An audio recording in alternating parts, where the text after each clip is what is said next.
Yes, apakah semua tim juga sudah bersiap untuk menuju ke area Ranggil map pertama yang diulang untuk di Grand Final kali ini? Akankah tim Indonesia bisa WWCD setelah 2 game yang cukup hampir mendapatkan WWCD? Tanpa berlama-lama, ini dia Ranggil dengan arah pesawat yang sangat pelit kali ini menuju ke bagian selatan. Mungkin dari pilotnya lagi bad day. Lagi bete, agak sedikit bete kali ya. Lagi bete, moody dikit jadi pengennya ke selatan aja. Dan kalau kita lihat mungkin akan menjadi sebuah challenge ya untuk beberapa tim yang punya drop zone di bagian utara. Mungkin seperti dari tim Secret di Sever nih. Atau mungkin dari Fast Clan yang berada di George Paul juga. Dan untuk tim-tim yang punya drop zone di bagian Pulau Selatan akan mendapatkan tempat enak ya pastinya dari Infinity. BN United juga mereka akan kembali ke drop zone mereka masing-masing dan mungkin tidak ada hambatan. Dan sementara kalau kita lihat juga EVOS harusnya mendapatkan tempat yang sama juga. Dengan garis pesawat yang kayak gini, mungkin akan ada pertemuan, tapi kecil kemungkinannya kalau misalkan mereka bakal sampai fight besar gitu. Iya, ini sebenarnya zone arah pesawat kayak gini menguntungkan untuk semua tim Indonesia kecuali tim RRQ. Dari tim BTR enak, dari tim GD juga enak, EVOS juga enak, RRQ, tapi itu pun nggak terlalu merugikan karena kan di tengah. So menurut gue tim Indonesia cukup fair pesawat seperti tadi, tapi yang paling diuntungkan adalah tim BN. Arah pesawatnya ke arah mereka. Dari starting pesawatnya pun di kota mereka. Jadi mereka adalah tim yang punya waktu paling banyak untuk melakukan looting. Ya, karena udah turun duluan, dapetin start duluan lah ya. Start ngeluting duluan, meanwhile yang lain lagi masih pada di pesawat nungguin tempat kota mereka masing-masing.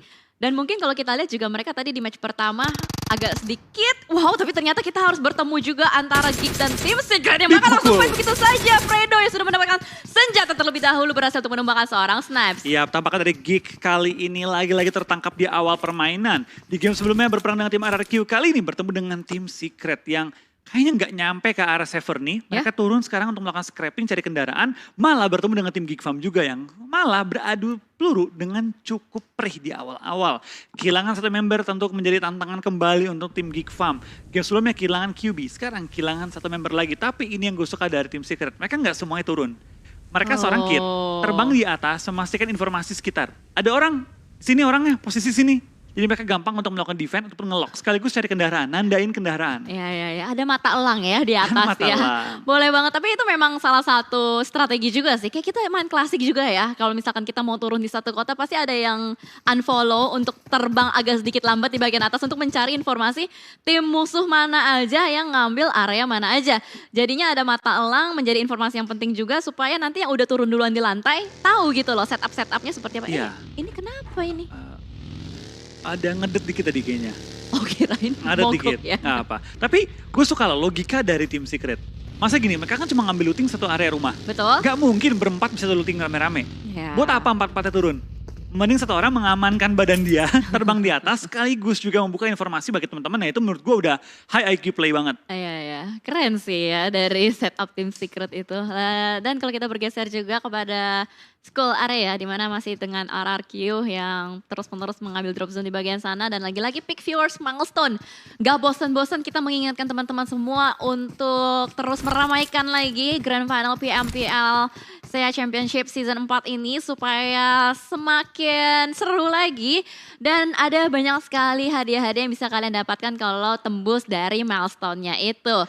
Dan sementara bergeser juga ke area Rozok di mana For Rifles juga akhirnya sudah sampai ke area drop zone mereka masing-masing juga. Baru terpantau ada 2 orang lagi, 2 orang aja. 2 orangnya lagi gue masih belum tahu kemana nih. Dan juga untuk dari EVOS pastinya enak banget ya. Seperti yang tadi udah lu bahas juga Flo. Kalau untuk tim Indonesia mendapatkan area yang enak kalau misalkan garis pesawat di bagian selatan. Iya, tapi gue penasaran ini Microboy looting di mana? Karena terlihat dia ini dekat dengan perairan, gue belum lihat area minimapnya. Dan sementara kita bakal lihat juga dari tim VPI. Mereka mulai terpantau di area Lipovka. Sedang melakukan looting dan VPI ini adalah menurut gue tim yang sekarang belum menunjukkan permainan terbaik mereka. Kalau kita ingat di Super Weekend kemarin, mereka adalah tim yang menurut gue permainan untuk perangnya, untuk ngebuka war yang paling rapih. Mereka bukan tim defensif, mereka adalah tim yang sangat-sangat ofensif. Terutama di seorang Ravenclaw yang selalu pintar nyari posisi. Ya, tim perang ya, tim perang dengan isi komposisi yang begitu agresif dan EVOS ternyata langsung pindah dari Veripier, langsung kebut ke arah Pulau SMB, nggak nahan lama-lama. Oke, menarik ya kalau kita lihat mungkin tadi ketika mereka sampai ke bagian Veripier, circle yang nge-reveal, mereka langsung, oh oke ini kayaknya bakal ke Pulau Selatan, lebih baik kalau kita mengamankan bagian scrappingan areanya. Dan tadi juga kita lihat ya dari Microbe pantesan, kok bagian rumah-rumahnya itu ke pesisir-pesisir kiri. Gue sempet ngira mereka tuh ngambil di bagian pesisir area Onyx itu loh. Oke, gue mikirnya kan ini di pesisir pantai, nggak mungkin mereka ke tempat Onyx. Mereka tuh di area Ferrepier. Tapi angle mana yang kita lihat kali ini? Nggak mungkin ke arah Primors. Jadi gue mikir tadi ini rumahnya mana? Kayak gue nggak pernah lihat rumah ini di Ferrepier. Karena gue kalau klasik suka banget, atau bukan klasik sih, turnamen. Suka banget ngeturun di Ferrepier dan nge-split sama Quarry. Makanya gue penasaran nih rumah yang mana yang Microbe isi ya. Soalnya gak kelihatan ya. Gak seperti biasanya lu mainin gitu. Kok kayaknya gue gak pernah lihat rumah kayak gini gitu. Tapi setelah gue melihat di mapnya baru terpantau. Tapi ini dia tim RRQ yang tampaknya juga bergerak dengan cukup cepat kali ini. Langsung menuju ke arah rumah-rumah merah. Bahkan mengambil bukit depan juga. Mungkin ke arah jembatan rumah 12 mungkin kayaknya ngambil nih. Bisa jadi ya ngampanin bagian pertigaannya atau choke point area tempat pertemuan atau penyeberangan tim-tim lain. Dan tadi ada setup yang sedikit menarik dari Onyx ya, GZ. Dia benar-benar alone banget di bagian hospital seorang diri. Dan 3 temennya lagi main scrapping di bagian kiri pulau. Oke, itu lumayan unik. Dan sekarang dari BTR juga mulai terpantau, mereka nggak terburu-buru juga untuk pindah. Mereka sedang melakukan scouting ke arah depan. Dari Zuxi dan kawan-kawan sedang melakukan scoping ke arah depan. Memastikan jalur mereka aman atau punya opsi untuk rotasi kembali. Sedangkan dari GD, mereka punya opsi sih untuk menuju ke arah jembatan, tapi tentu dengan sudah mengkonfirmasi bahwa jembatan ini nggak ada begalnya. Itu dia, mereka benar-benar harus mencari informasi sedetail-detailnya seperti apa, supaya jangan sampai masuk ke jebakan Batman gitu kan. Karena biasanya di bagian jembatan itu seringkali setup jebakan-jebakan sudah mulai dibangun oleh banyak sekali tim gitu. Betul, dan susahnya di jembatan tuh nggak ada tempat untuk manuver. Untuk kita melakukan forting, untuk kita manuver pindah posisi, pilihan cuma satu, nyemplungin kendaraan ke laut. Tapi ya, itu balik lagi kalau memang dibegal. Tapi sekarang kita melihat ada 2 tim Indonesia yang cukup berdekatan. Tim BTR yang geraknya nggak terlalu buru-buru, versus tim RRQ yang langsung keluar dari area school dan juga apartemen, langsung menuju ke kurang lebih titik tengah dari zonanya. Ya, kurang lebih kita melihat ada tempo permainan, ada yang sedikit merubah, dan ada yang benar-benar berubah drastis kan. Dan dari The Xavier juga akhirnya mereka baru keluar dari kota Pochinki di menit ke-7. Mereka benar-benar memaksimalkan lootingan mereka, nggak mau menyia-nyiakan apapun. Gue rasa benar-benar semua bagian rumah mereka cek secara detail. Dan juga dari RRQ yang sudah mulai berdekatan. Namun lagi-lagi tim The Xavier adalah tim yang gak terlalu gegabah. Mereka pasti berusaha untuk mengecek terlebih dahulu sebelum memutuskan untuk bergerak. Namun Rabes agak sedikit menarik, dia langsung menabrak ke sebuah rumah jamur yang notabene itu pasti kedeteksi sama tim RRQ juga. Betul. Sih. Dan dari RRQ melihat info tersebut langsung memanggil teman-temannya untuk mendekat kembali. Siap-siap perang dengan tim DX. Dan biasanya kalau gue lihat di PMPL kemarin Super Weekend, bisa ya, ini posisi kebalik. Tim RRQ yang di bukit, DX yang di rumah. Tapi kali ini malah ditukar.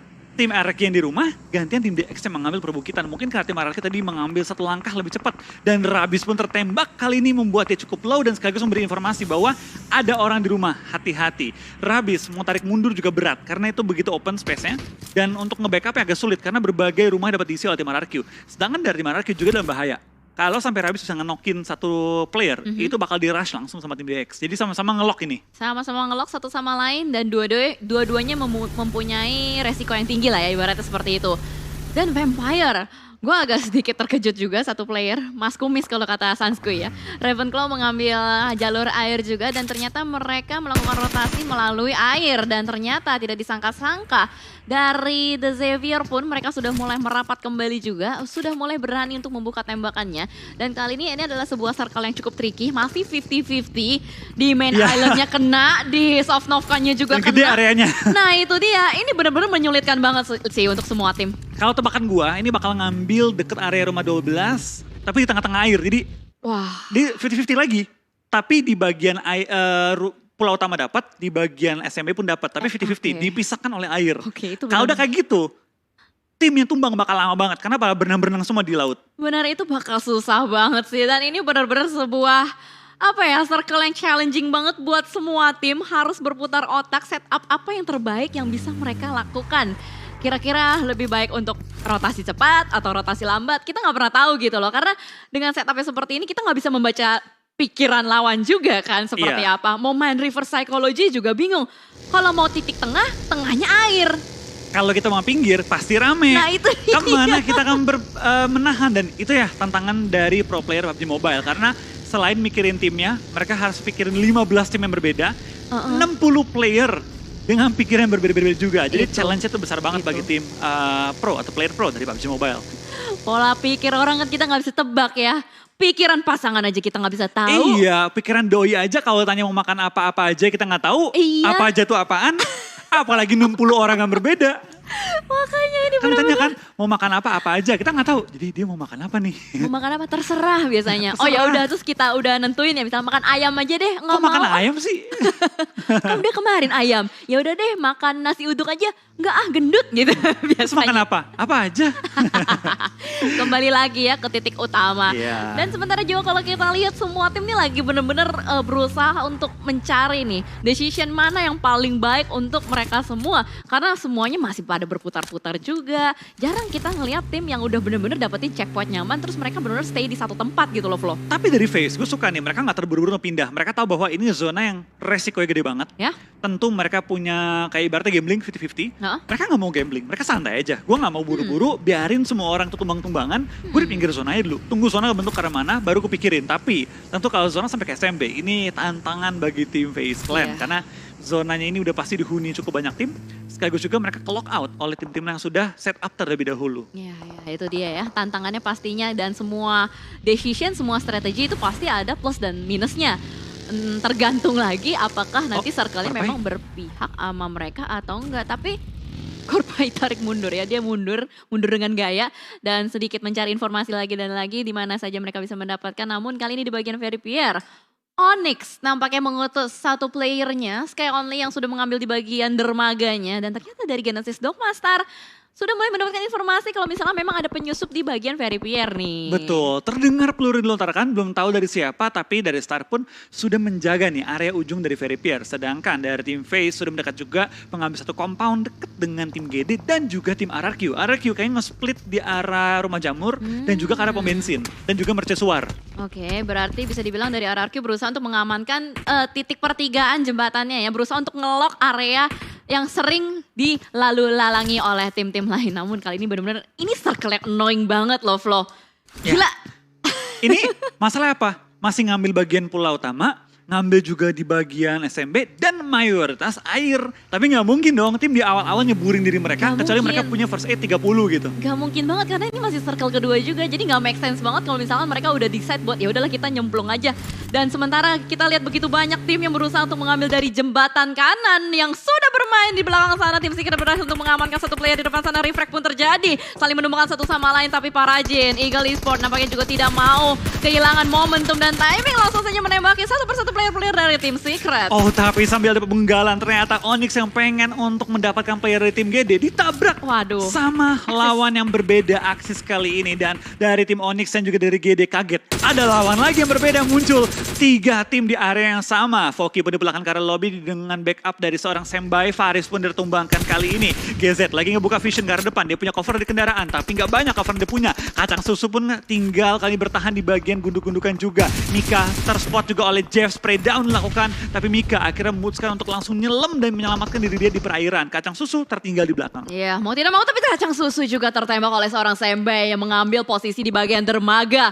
Menyisakan Mika seorang diri saja, the last man standing yang masih aktif yang mau gak mau hanya bisa berenang-berenang saja di bagian pinggiran-pinggiran pulau dari Erangel ini. Dan ini benar-benar membuat sebuah kesulitan untuk Axis itu sendiri. Dan dari Onyx pun akan mendapatkan ekstra-ekstra lootingan pastinya. Ini udah kayak tok-tok paket, datang kan? Kurang. Apa? Kurang-kurangin. Makasih Flo. Oke, lanjut lagi. Nggak apa-apa, masih ada peperangan juga yang bakal terjadi kembali. Oh my god, spray down dari seorang Sway. What happened? Counter sudah begitu ekstrim dari seorang Sunoas, tapi ternyata refrag pun berhasil dilakukan. Ternyata itu bukan refrag, melainkan third party. Iya, arah third party juga datang kali ini. Tapi dari Sunoas berhasil numbangin player dari tim VPI. VPI putar-putar ketemu lawan lagi, putar-putar ketemu lawan lagi. Dan sekarang malah 3 tim perang di satu area yang sama. Infinity dengan knock yang mereka dapati coba untuk mensecure poin ke arah seorang Sunoas. Dan yes, dapetin poin pertama mereka. Kali ini 55 player tersisa dari 16 tim yang berbeda. Axis 1 player tersisa. TS 2 player tersisa. cukup banyak tim yang dikikis di awal-awal nih jumlah player mereka. Iya, ini circle ketiga rasa circle kelima Flo. Karena dimakan sama lautan juga bagian play zone-nya. Jadi membuat semua area berasa begitu sempit dan what happened? Parajin menembak dari kejauhan berhasil untuk menemukan satu player yang menjadi jangkar terakhir di belakang sana dari seorang vampire. Fluket pun mau tidak mau bakal langsung diamankan begitu saja. Dan sementara Logan lagi berusaha untuk mendapatkan seorang deadcoin. Ditembakin begitu terus-menerus tapi masih bisa menghindar. Masih mendapatkan timing untuk bersembunyi. Tapi Stone di belakang sana dengan ban boncosnya berusaha untuk memaksakan mobilnya untuk bergerak terus-menerus juga. Dan membuat deadcoin kali ini agak sedikit tertahan di bagian open field. Yes, VPE yang paling dirugikan di fight kali ini di mana dari Stone juga langsung dipulangkan ke area lobby. 2E dapetin langsung 4 eliminasi dan lihat circle-nya kali ini. Pindahnya itu galak banget dan kayaknya kita bakal lihat cukup banyak player, tim yang akan tertumbangkan dengan zona yang pindah begitu jauh. Sekarang kita lihat dengan migrasi massal dari semua tim menuju ke arah next zone. Tentu kita bakal melihat cukup banyak tim, player kehilangan kesempatan mereka bermain di game kali ini. Benar, ini sebuah shifting zone yang benar-benar ekstrim banget. Membuat tim yang berada di bagian main island akan mendapatkan sebuah challenge yang benar-benar besar banget. Mereka harus decide menyeberang sekarang atau nyeberang nanti. Kalau misalkan nanti pun blue zone-nya udah terlalu sakit, nyeberang sekarang juga udah banyak sekali gatekeeper-nya di bagian pulau selatan. So we'll see lah tim mana yang akan bisa mendapatkan winner chicken dinner. Namun kali ini fight pun terjadi kembali di bagian dari Pulau Sovnovka. Ada Eagle Damshin yang berusaha untuk melakukan boostingan terlebih dahulu sembari menunggu tembakan dari belakang masuk ke arah tubuh Damshin berusaha untuk take cover tapi Mela mendapatkan sebuah angle shot yang begitu enak dari bagian kanan membuat Eagle kali ini terspot satu persatu player yang pada di belakang sana mulai terspot kembali ditembakin tapi masih bisa menghindar dengan baginya. Yes, Parajin bakal terus laju ke arah depan tapi ada juga Ravenclaw yang menunggu di sisi sana. Darko pun tertumbangkan, Chopper pun mulai terpantau, spray down dari seluruh squad tim Infinity. Merupakan seorang Chopper dan sekarang Infinity langsung mengantongi 4 poin di awal permainan. 46 player yang bertahan tapi dari 16 tim yang berbeda. Lihat, dari Axis, dari 2E, dari VP, dari MSC, semua tinggal menyisakan satu member terakhir yang bertahan. Wah, at least mereka menyisakan satu asuransi ya untuk bisa bertahan di bagian placementnya. Bahkan semua tim akan melakukan lomba renang kali ini kalau kita lihat sudah ada banyak sekali ikan-ikan di belakang sana. Tapi Bigetron Red Alliance will join the fight juga dari Infinity yang sudah tertangkap satu player Mela di belakang sana. Masih ada usaha Nuzi untuk bisa menyelamatkan temannya. Tapi apakah Bigetron mendapatkan timing dan momentum untuk memberantas Infinity? BTR langsung mengambil high ground dengan mengirim 3 player naik ke atas dan kali ini Luxi menjaga sisi bawahnya. Memastikan tidak ada player Infinity yang melakukan flank. Tapi dari revive sudah mau selesai, ini membuat keadaan kembali imbang. Tapi Luxi lihat, bersabar dan bersabar di pinggiran dari bukitnya. Memastikan tim Infinity nggak bisa melakukan flank. Dan sekarang dari tim BTR punya high ground advantage. Tapi Infinity terus melempar bom ke arah titik-titik yang terenak untuk nembak. Ya, red zone buatan terjadi di bagian pinggiran Pulau Sovnovka. Satu granat dari Mela connect ke arah Yuhai Boy. Membuat Yuhai pun harus tersungkur. Tapi Nuzi low health yang sudah berhasil dia melakukan healing langsung maju begitu saja dengan baginya berusaha untuk mencari angle shoot dari bagian tempat duduk penumpangnya. Dan Nuzi kali ini dengan FPP mode-nya benar-benar geragas banget berusaha untuk mencari kembali. Tapi Ryzen sedang berjaga di belakang sana. Happy birthday to you. Tapi belum berhasil. Nuzi masih bisa menghindar dengan FPP mode-nya. Tembakan ke arah depan. Berhasil untuk mendapatkan satu player dari Bigetron Red Alliance. Oh no. Ini adalah sebuah berita yang cukup membahayakan untuk Bigetron Red Alliance. Yes, tadi BTR kali tinggal 3 player lagi. Tapi dari Yuhai sudah melakukan healing juga. Dapatkah mereka menahan gempuran dari tim Infinity? Tapi bom langsung mengenai kali ini. Dan 2 player tertumbangkan dari tim BTR. Menyisakan Luxi seorang diri bertahan di bagian low ground. Wah gila ini rapi banget setup dari Infinity. Meanwhile dari Luxi mungkin akan berusaha untuk menyelamatkan placement poinnya. Tapi look at that, gila Infinity benar-benar berusaha untuk mengejar Luxi. The last man standing. Ayo ditancap gasnya, maju terus pantang mundur Luxi. Harusnya dia masih bisa selamat sih. Iya, Ravenclaw gak bakal nembak. Parajin gak bakal nembak.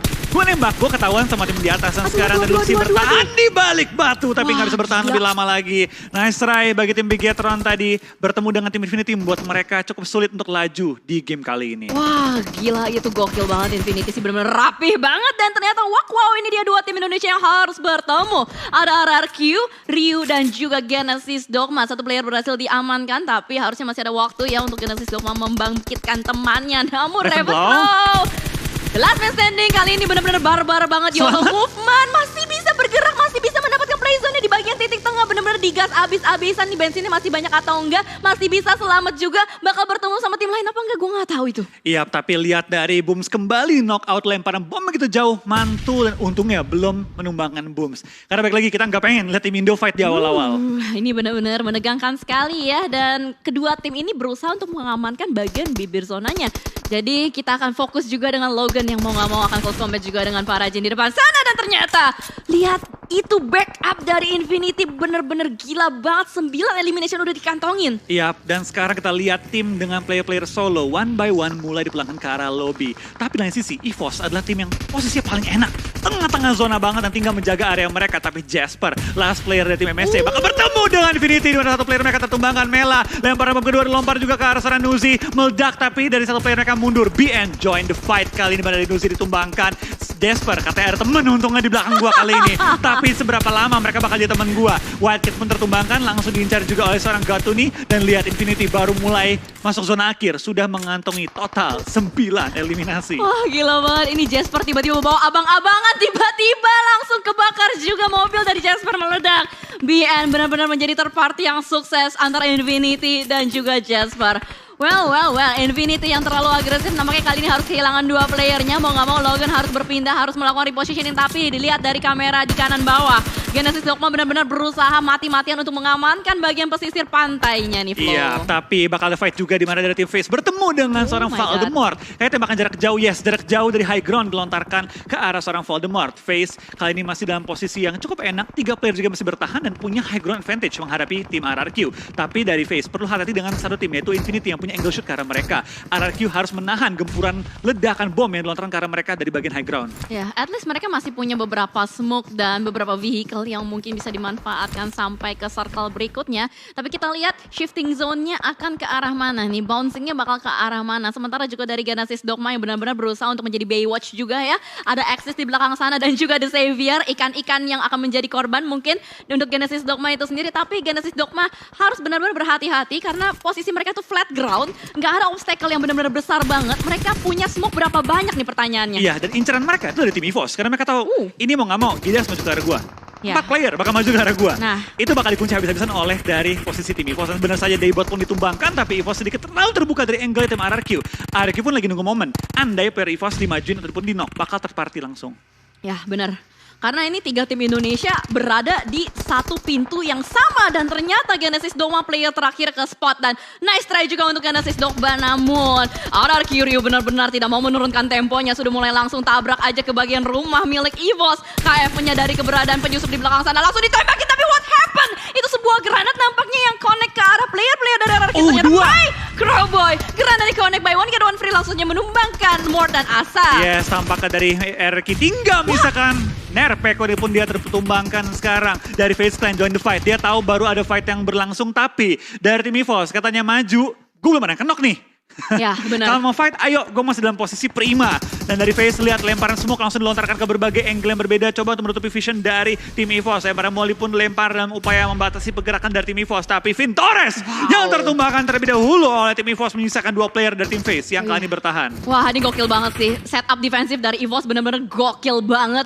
Tadi RRQ berhasil dimusnahkan begitu saja. Sekarang FaZe Clan juga nggak bisa terlalu agresif, nggak bisa terlalu terburu-buru juga. Beer 11 dan juga Tony K sedikit dipukul mundur. Mereka mau nggak mau harus berkumpul di satu rumah yang sama, menyisakan 2 player terakhirnya. Tapi EVOS terus-menerus memberikan tekanan juga kepada player-player dari FaZe Clan, membuat mereka nggak bisa seagresif sebelumnya. Tapi sebuah granat nampaknya dilemparkan, namun masih belum cukup untuk bisa connect. Tapi dari Infinity tumbang di posisi kelima, membawa 9 eliminasi. Tentu poin mereka cukup aman untuk perhitungan 1 ronde. Tapi dari FaZe Clan dipulangkan oleh tim EVOS. Dan EVOS masih bertahan kuat di dalam compound dengan 4 player yang tersisa dengan kondisi aksi tinggal 1, BN tinggal 3. Yes, ini nampaknya akan menjadi sebuah berita bagus ya. So teman-teman, let's go gaungkan hashtag IndoPride-nya. Karena ada tim Indonesia yang sedang berperang di top 3 kali ini. EVOS Reborn yang sudah mendapatkan sebuah rumah, bahkan dari Silence pun akan memberikan pressure juga ke Pika. Itu dia tap-tap terakhir yang membuat Axis pun dipulangkan. 2 tim tersisa, top 2 untuk EVOS Reborn. Oh, tapi KF tertumbangkan kali ini membuka sedikit celah dalam pertahanan tim EVOS dari tim BN. Tapi BN gak punya kendaraan yang memadai. Kalau mereka naik rame-rame satu kendaraan bakal ledakan. So mereka bakal bertahan dan berharap zona ke arah mereka. Karena sekarang kondisi kalah jumlah anggota, tapi nggak tahu nih zona. Andaikan zona ke mereka, EVOS kalah. Andai zona ke EVOS, mereka kalah posisi. Nah itu dia, ini dia the moment of truth-nya ya. Kira-kira bakal kemana nih play zone-nya? Apakah ke rumah? Itu dia! Ke rumah! Kali ini BN kalah jumlah anggota, kalah kendaraan, kalah situasi dan juga kondisi kali ini membuat tim EVOS menurut gue pribadi punya 70% nih chance untuk winner-winner chicken dinner selama nggak ada yang kenok dari jarak jauh. Ya, jangan sampai ada yang blunder aja ya intinya ya. Harus bisa nahan tempo dari ngepicknya itu sendiri dan mereka harus nungguin aja sampai BN United-nya yang bergerak ke arah mereka. Namun penjagaan dari KF juga udah bener-bener kuat banget, sudah berjaga di bagian sebuah jendela dan dari BN United juga nggak mau bergerak terlalu gegabah nih Flo. Betul, kendaraan pun diincar oleh tim EVOS, mereka tahu kendaraan tinggal satu, ledakin aja biar nggak punya chance untuk nerobos dalam kendaraan kali ini. Kendaraan pun ledakan, kapon pun hampir tertumbangkan, lihat EVOS berbagi ke 4 angle berbeda. Memastikan tidak ada angle nabrak dari sisi manapun. Benar-benar. 4 sudut, 4 sisi. 4 sudut 4 sisi. Tidak terjebak. Tidak terjebak kali ini. Dan yang terjebak adalah tim BN. Di belakang Bluezone bergerak. Di depan ada EVOS yang menunggu kedatangan mereka. Kalau gue jadi BN, kalau nggak bisa maju, mending mati Bluezone. Iya sih. Ini maju kena, mundur kena. Udah nggak bisa kemana-mana. BN kayaknya udah nggak punya choice lagi harus kemana. Silence juga udah mulai terkikis sama Bluezone-nya. Whitecat juga kayaknya berusaha untuk bertahan di belakang. Dan kayaknya dari BN United akan menyerahkan nyawa mereka ke Bluezone. So winner chicken dinner untuk EVOS Reborn. Luar biasa banget, kita menunggu 3 game akhirnya bisa winner chicken dinner dengan total 12 eliminasi. Dan dari BN juga tadi permainan luar biasa. Menurut gue apa yang mereka lakukan itu smart play banget. Ya. Udah tahu pasti tumbang. Gue maju ke depan open, gak punya smoke, gak punya kendaraan, mending gue tumbang sama Bluezone. Dan kali ini hashtag nice try juga tentunya untuk tim RRQ, GD dan juga dari tim BTR. wah gila-gila akhirnya ya step up demi step up dipertunjukkan oleh tim-tim Indonesia.